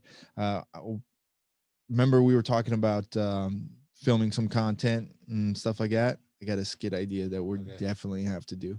So we got to sit down and work on it. The other big news, and we haven't spoken about, we kind of hinted about it last time. By the way, we missed last week because of Thanksgiving. So, happy Thanksgiving, everybody. Hope you had a good Thanksgiving. Gordon moved to Puerto Rico and brought Danaher with him. And Gary is going to go down there too once he comes back from his fight. So he's got to fight Friday. Make sure you check out the homie Gary Tonin. And so did Craig Jones. Yeah, Craig Jones is going down there too. He's got his match coming up for Submission Underground. After that, he's going down there. Yeah, crazy. Dude, that's bad. I wish I could go down there and just film like a little mini documentary series, like just following these guys. They got to be. I wonder where they're. Like, I wonder where they're moving. They're there already. No, I wonder where. Like, where in Puerto Rico? Oh, he posted it up there. They're in the super rich, locked, gated community in Puerto Rico. They're not in the poor end of Puerto Rico. They're like, you haven't seen the photos of the house and stuff? No. Oh, bro. Well, all the houses. So where I lived, when I lived in Puerto Rico, it was just outside of San Juan and Ponte Verde, probably. I can't remember if that was the name of it, but it was the nicer section, right? Because it was not that we were. No, they're living in a mansion. No, this was not a mansion. Yeah, no. So what are they matting the mansion? No, they're building a gym. They're building a gym. A gym supposedly is going to be open by March. Like March is their opening date, and they're already like planning training camps and stuff like that out there. I know Mo lives out there from the guy that runs ADCC, owns ADCC, I guess. But I wonder what city they're moving. He said it. I can't think of it at the top of my head. I mean, you can look it up. Where was it at? Where'd you see it on Instagram? Here, fine. I'll pull it up. I was trying to avoid opening up my phone, but I'll tell you. You've already done it twice. In the meantime, I will also tell you that there are rumors of Khabib wanting to come back at a different weight. No, he wants to come back to fight again. He said the comment that he made was, I will fight only if I get my mom's permission. So is that what he said? That's what he said. Let's see. Does he say? It might not say exactly what city in Puerto Rico.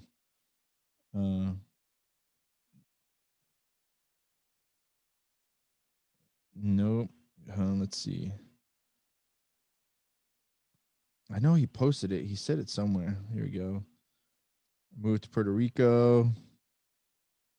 PR. Doesn't say exactly where, but I'm sure if we actually put in the effort, we could find it. Yeah. It's got to be somewhere like San Juan. San Juan.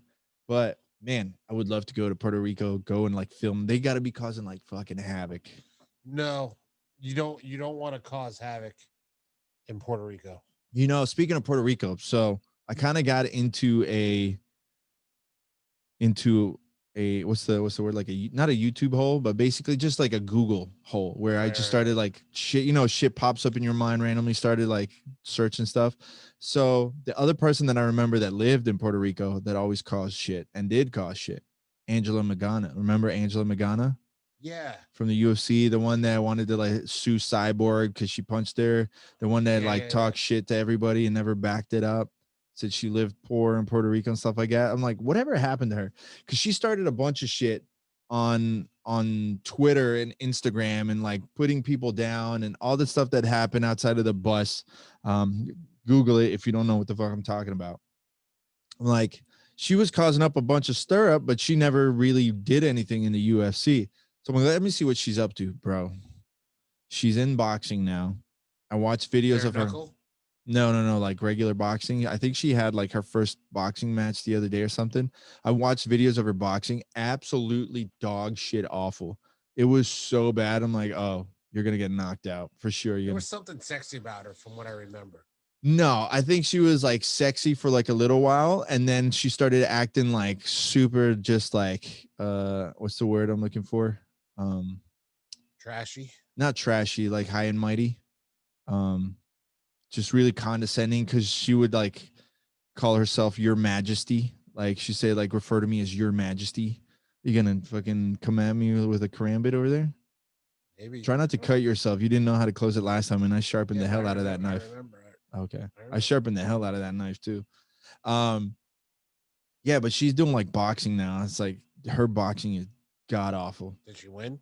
I didn't even bother to look. I just felt so bad. I legitimately felt bad for her, because she started her own gym down in Puerto Rico so she could train there. And it's just like, I guess she's making money, but like barely enough. She's living like in the slums of Puerto Rico.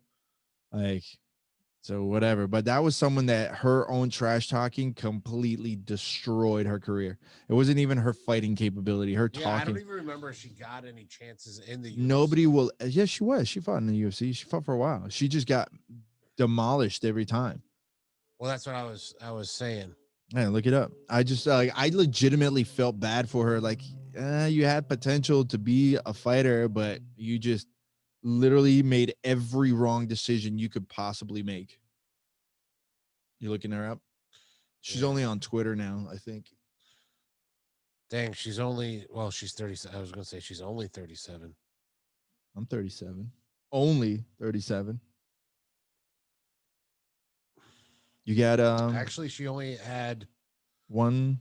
She had one fight in the UFC. In the UFC, she had the Ultimate Fighter finale. She kept on missing. I think that's what it was. She kept on. No. She had the Ultimate Fighter, right?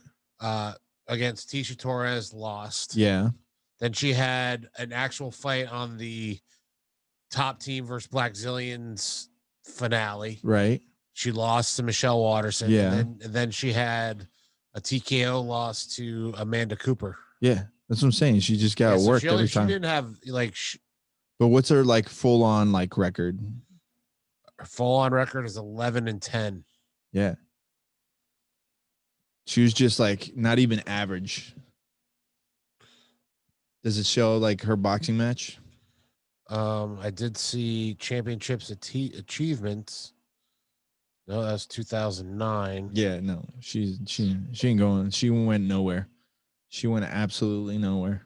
Nope. So there is something that's been going around over the internet the last couple of weeks that's been causing a little bit of a stir up. I'm wondering if I should pull it up so you could see it. Is it gonna make me laugh?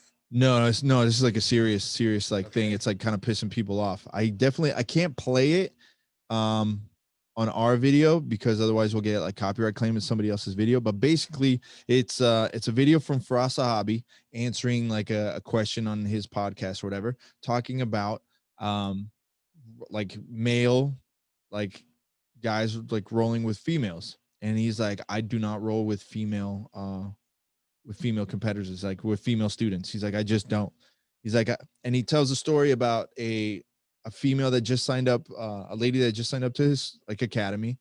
Like he was just sitting there, like he just finished training, I guess. And she came up and said, hey, can I roll with you? And he's like, no, I don't roll with women. Like not trying to be disrespectful, but I don't roll with women. And she like tells him the story that, oh, I'm here because I got kicked out of my last school because I ended up having an affair with the professor and it like basically was splitting the gym in half. So like I had to leave and I'm here now. And he's like, yeah, I definitely don't want to roll with you now. And he's like, that's his thing. He's like, I don't roll with women because he said it's to avoid having sexual thoughts. He's like, and then he goes, like, he really dug himself a hole in it. He talks about. Is he married? Yes. Okay. Which I understand. If you're saying like, because your wife's uncomfortable, whatever, totally get it. That would be a way to say it. But he says that because as a male, like if you're rolling with a female, you're automatically going to have like sexual thoughts. He's like, and for those guys that say, no, I never have a sexual thought when I'm rolling with a female, he's like, well, you're the white angel like that people aspire to be. He's like, I'm not like that. And then he digs himself even deeper by saying, he's like, if you're rolling with an ugly person and that doesn't come up, it's like, okay, I totally understand it. But if you're rolling with a really beautiful woman, and like, you're going to tell me you don't have any sexual thoughts. He's like, well, good for you. You're, you know, whatever. Like, that's digging himself. Like, again, I would play you the video, but I wouldn't say it's digging him a hole.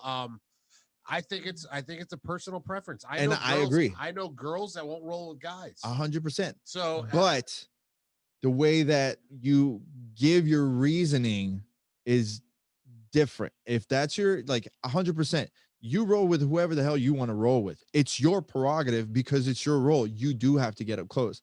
But to sit there and say, like, I can't roll with women because I'm going to automatically have like sexual thoughts. Well, maybe he knows himself. And again, that's what I said. Like, especially nowadays, like, where the way that I got into a debate with people on this was, he's a high profile person. He's a high profile coach. It only takes an accusation for his entire career to be thrown down the drain. It doesn't have to be true because that's just the way it is. You only need to be accused of it for it to wreck your life. So I understand that he has to be more careful about who he picks, who he has to roll with.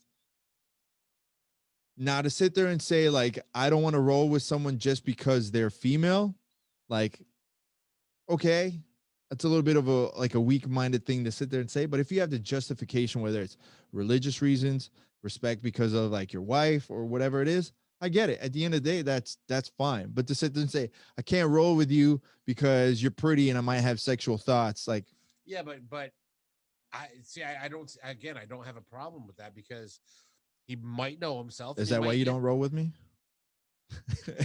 And he might get sexual thoughts, and sometimes all it takes is one thought, and that thought can embed itself in your brain. Right. And next thing you know, he's thinking about this girl.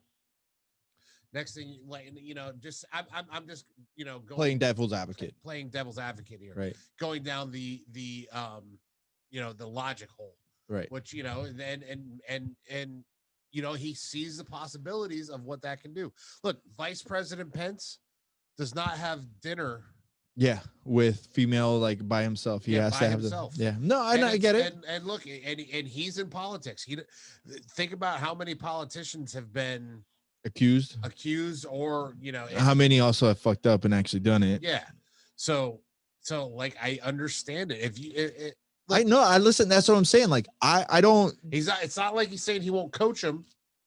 See, and that's the other argument. I said the exact same thing. He didn't say that he wouldn't coach a female like athlete. He just said he's not going to roll with them. So you can coach someone, like, talking about like, how are you going to work up like against the cage without having to physically touch that person. Right. And you can show techniques without rolling. Yeah. Rolling is different. And even then you have like a male athlete next to you that you can sit there and show on, like, and maybe that athlete doesn't have the issue. So I get it. I think everyone now is so quick to go into the whole Me Too. Everybody wants to be offended. It's that, and you want to do the, oh my gosh, I can't think for shit. You want to be the virtue signaling and all this other stuff. Like, man, if everyone has a right to pick and choose who they roll with, because it's their role. It's called personal sovereignty. It's, listen, 100%. Now, whether or not you agree with that person's point of view, that's fine. You don't have to agree with it. That's still their fucking right to pick it that way. And I can even go further. Why don't you roll with the big guy? Yeah, because who's going to use more muscle? It's going to hurt me. Like, no. How do you know? That's just assuming. That's just assuming. Yeah. So, but you know what? All right, whatever. If you don't want to roll with me, you and I, you now more than you have before, get that now, where people don't want to roll with you. Yeah. And I go out of my way to like prove to people that, like, if they don't want to roll with me, like, that's fine, go for it. Like, that's cool. But like, I'll still roll with someone their exact same size, and then they see, like, no one's ever sat there and said like about me that like I roll like an asshole. Time to roll, everybody avoids your gaze. It's actually the other way around. I avoid everybody else because like the way that I noticed, I caught myself subconsciously picking the people that I think I would have an easier time with, right? So to avoid having to ever do that, I just wait. I wait. Whoever, because at the end, it's you're either going to get the other person that everyone's afraid to roll with, right? For one reason or the other, or you end up subconsciously being like picking the one that you think you might be able to either really match well on or get the one up on. So I'd rather sit there, whoever comes at me, that's who I roll with. If I have to take the first tap just to read them out and see how they're going to roll, I'll take the first tap. And I use that as my gauge. But I stop now going in like, let's go. I try not to do that unless I see someone like it's new, someone new to the school, or someone that I think that maybe I can help. And like, or maybe they might be being an asshole rolling with other people. And I have to like play the wannabe enforcer card. You know what I mean? Yeah. But that's at least my approach now. But it's the same. Same. If you don't want to roll with a certain type of person, that's your right. That's your right. 100%. Now, what if you get into the aspect of someone's like, they don't want to roll with someone because of their religious preference, right? So that's what happened in judo. That was the big issues with judo. Egyptian judokas would not compete against Israeli judokas because of all political reasons, obviously, whatever. Like, what if you get into something like that? Again, you get to do whatever. You're gonna put the fucking knife down. That's what you gotta do. This world, it's not gonna be nerfed for you. Yes, not everybody's going to like you. Yeah, and not everybody needs to bend over for whatever whim you have. If they don't want to roll with you because of your religion, your color, your smell, your sex, your whatever reason, that is their prerogative. You don't have to agree with it. You don't have to agree with it. You don't have to like their it. Choice. Yeah. And not all of these choices are for reasons that are, what's the word I'm looking for? Admirable. No. It's the opposite way around. Yeah. It's like you don't know their reasons. Yeah. Now, if someone's a racist and you find out they're a racist because they don't want to roll with somebody of a different color, well, fuck them. Then that person won't last long. It's your reasoning for why you don't want to do it. Yeah. So it's like, I don't like rolling with smelly people. I don't for sure. I feel like I am offended and like ashamed if I ever catch myself rolling and all of a sudden I realize my gi smells. Like that's the one time where you'll get me where like I'm embarrassed. Like when that happens. The best guard you guys can learn, all new jiu-jitsu stink guys. Guard. The best guard you can learn in jiu-jitsu is called right guard. Put it on. I had the button here somewhere. So, but yeah, I won't roll with a smelly person. I'll roll with a girl. I have no problem rolling with a girl, but it's really stupid when I roll with a girl because I outweigh and I outstrength most dudes on the mat. Yeah. Let alone most women. Yeah. But I've figured you rolled with Tammy. Yeah. I've figured out a way to roll with girls where I just stay on the bottom and I defend and I make them defend the sweep. There's ways to do what you got to do, but I don't mind rolling with a girl. I don't mind rolling with anybody except for stinky people. Yeah. Yeah. It's one of those things that like, I guess it happened a few weeks ago and it popped up and it was blowing my mind how quick people are to just pull one card or the other. It's like, the problem is then you get like the douchebag guys making the dumb comments like on the videos, like, oh, I'll roll with a girl and I ended up having a baby like 9 months later. Like, okay, man, whatever. Like, haha, like no, everybody pregnant. Yeah. Like it's stupid. It's like you're only making yourself look dumb to try and get like a laugh from other troglodytes online. It's not gonna fucking happen. But the speed at which people are quick to sit there and all of a sudden like inflame like Firas Sahabi, I'm like, I don't see anything that he said anything wrong. Like, what if he legitimately had either a mental problem or a physical problem that he's where trying to overcome. right, where it's like maybe he's got like a sex addiction for all you know, right? Because that's a legitimate problem. Or maybe he's got a religious reason. Right. And or maybe there's something has happened in the past where he's just trying to avoid it. Well, like, and right. it's funny because you say that, because I do remember GSP having that kind of an issue at one point where he got like accused of something and somehow he got like rolled under the rug, that or he got some girl pregnant or something like that, but they got like like just swept under the rug. Nobody ever heard about it ever again. But like, listen, man, like you don't have to like somebody's reason to like roll with you. Like 100%, you don't have to like it. You don't even have to like respect it. That's their decision. It's got nothing to fucking do with you. Like, so whatever. It's one less person you got to roll with. Whatever.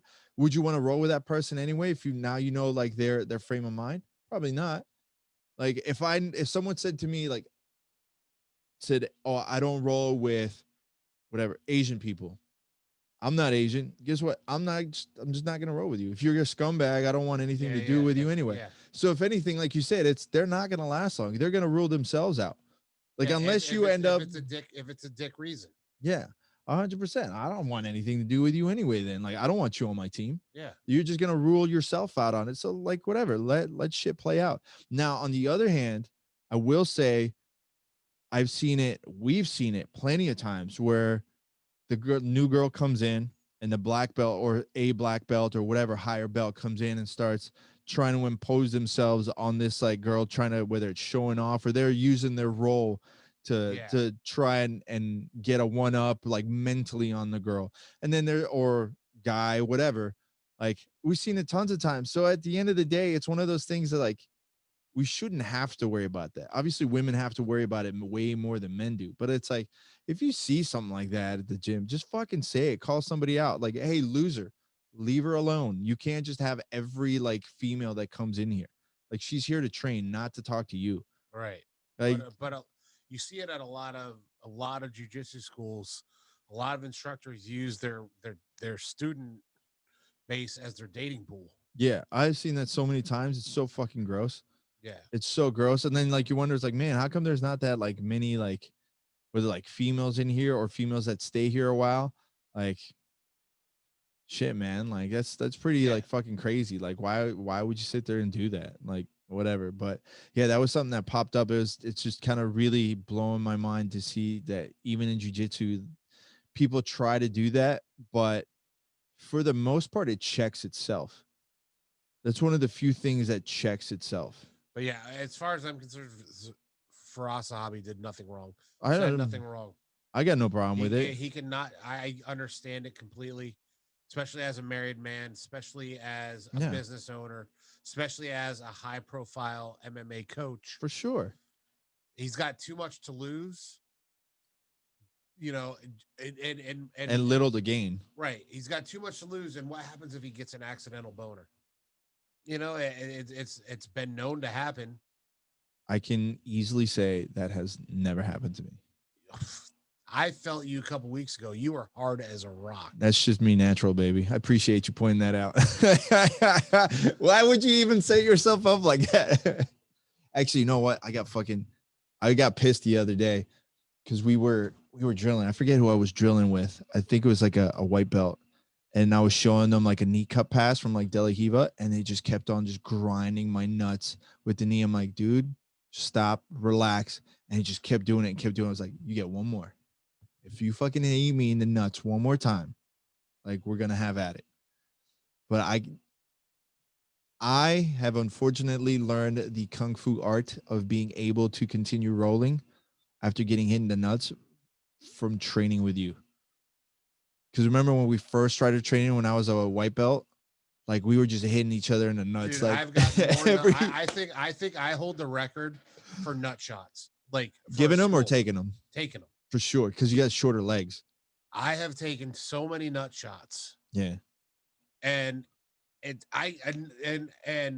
you, those are the ones I've reacted to. There are plenty. Oh yeah, you just got to keep going. I just keep going. But there are some times where it's like I have no choice but to react to. Somehow I can't remember where I was the other day. I want to say, where was I? Where did I roll the other day that had happened? Jay-Z's? It might have been. No. I was up in North Carolina at Steve's school. That's about right. Yeah. And I was rolling with a kid and he did something and he brought it and I was like, it was like 20 seconds in. Thunder to the nuts. 20 seconds in. I was like, white belt? No. He's a blue or purple or something like that. But did you smash him after that? No. It wasn't his fault. It's just I know, and look, I got short legs, I got big nuts, and they always get racked. It's just who I am, and I know that. And anybody that's ever been on a mat with me if you've ever been on a mat with me, 9 times out of 10, you've probably seen me, or at least the vast majority of you have seen me rolling around on the ground going, ugh! Yeah, it's happened to me so many times. There's got to be a way, right? There's got to be a way where someone can create something that you can wear while rolling that at least protects your nuts. Well, like, why can't they make like a rubber, like not a, because the rubber isn't going to stop the hit. No, it's got to be like the headgear stuff where like it's soft, but if it takes a hit, it like hardens up. Or no, not even that, but like a formed rubber that gives cushion. You know what I'm saying? Like it's the shape of a cup. Like titanium cups? No, yeah, but not titanium, but made out of like rubber, space age technology that have some that come out like a cup. You know how like a cup comes out? but like if there's pressure put on it, it collapses. And that way you have a little more time to react. See, I'm thinking the other way. It's got to be something like a tube sock with that kind of like ability, because that way at least goes off to the side if it happens, because you can't have something that defeats the purpose if it collapses while like you're arm barring. Yeah, because then because if you take a knee, then it's going to collapse. It's not going to stay strong. Yeah, but what I'm saying is you just need something to, most of these, like for grappling, it's not like a full-on shot, like a full-on knee shot. It's like it's like a push or it's a grind. Yeah. Or it's a roll. Have you ever had the roll? Yeah. So it's like, but if you had enough, like if the rubber was out enough and then it compressed. So and like you want like an eggshell, and then when there was a shot that it went like this and it just didn't compress all the way down to the flat, like it went burp. And it listen, back. If that's how flat you want it to be, you're on your own, bro. No, it's already but you whatever. I get what you're saying. Not physically possible. That's what I'm saying. I would go with like the tube sock route, where it was like so. The rival boxing, they have like just basically that it's a gel. They have it some on the headgear. On my headgear, it has it where it's soft, it's malleable, but if you go to hit it hard, it tightens up. It becomes like a hard shell. So like something like that as a cup, it would work. I don't know. Like what's it? Newtonian fluid. You never seen that?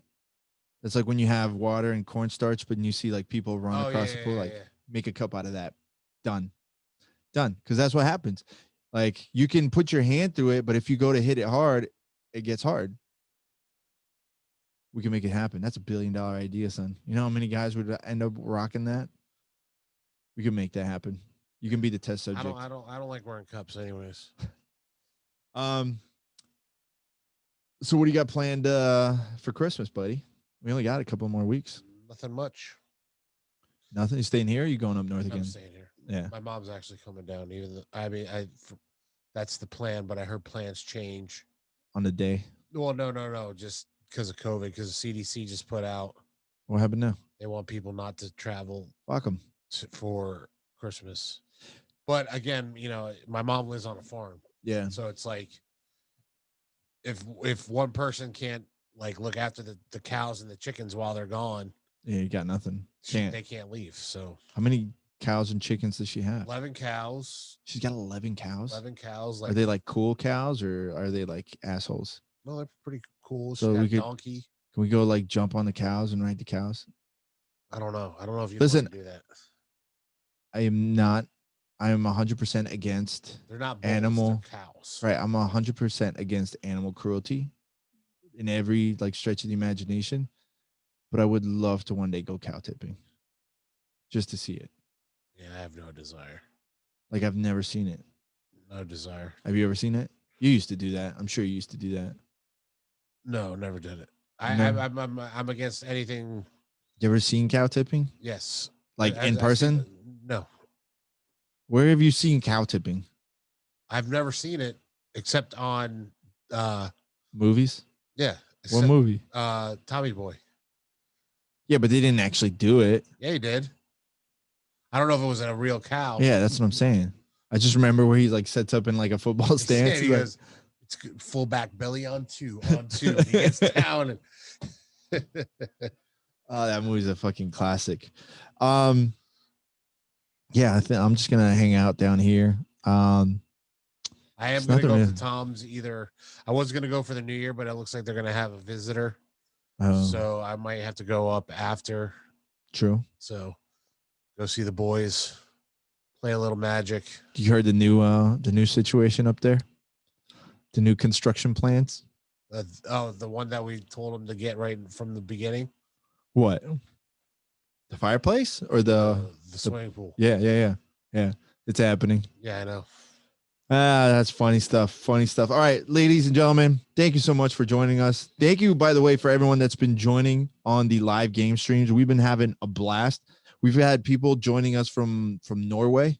Like it's been crazy. Like we've been having a freaking blast. Shout out to my homie Mighty Pinto, always joining us on there. Like people have been messaging me like left, right, and center, like saying that how much they enjoy the live game stream. So we have to do more of them. I got to get you to finally join in on them. So I think we're going to be switching up a couple of games. So we'll get you on there too, because I know you don't like the pirate game. Jiu-Jitsu is on Twitch if you want to join me, but we have the Jiu-Jitsu Radio YouTube that also streams there. So you can join us everywhere you want. Don't forget to follow us at Jiu-Jitsu Radio on Instagram. You can follow Shawn too at Gorilla Boy BJJ. You can follow me at Sonder Marketing on Instagram. Standard Jiu-Jitsu hand signal. Shaka, bro. Shout out to Chocoloha, one of our awesome sponsors, along with Giraffe Choke and Jiu-Jitsu Soap Co. You can get some of the best gear in Jiu-Jitsu, and you can get a discount on it just by using the promo codes you see below if you're watching us on YouTube. If not, go ahead and just check out the website. We got all the information out there too. Go to Jiu-Jitsu Soap Co. Go to Chocoloha. Get all your stuff. Go to Giraffe Choke. Get the hookup. Order your Christmas gifts now. If you want to get your stuff on time, don't wait. Like the STFU and roll shirt. You can get that at jujitsuradio.com. And I actually am planning on putting up some more shirts this weekend. So we're going to have some new shirts. We're going to get the Jiu-Jitsu Radio shirt up there finally. A bunch of people have been asking for it. So you can always want this shirt. You want that on a shirt? I want that on a shirt. I can make it happen. But better. Better? How would you make it better? Like actual, like dimensionally correct. This one's a little square. Because it had to be square. I thought you said like you wanted like an actual like just no. I'm in like cassette shape. Cassette with your jujitsu. Your jujitsu sex. I saw a meme today that made me laugh out loud.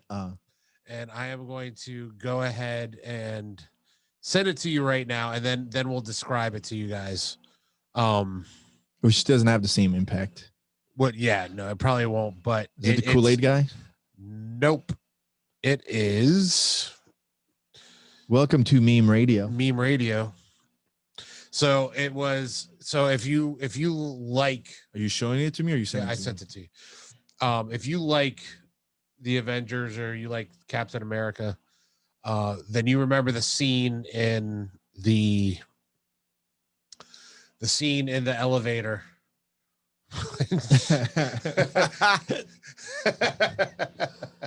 It's the Captain America in the elevator meme, for those of you that know, where he's talking to the what is it, Cobra?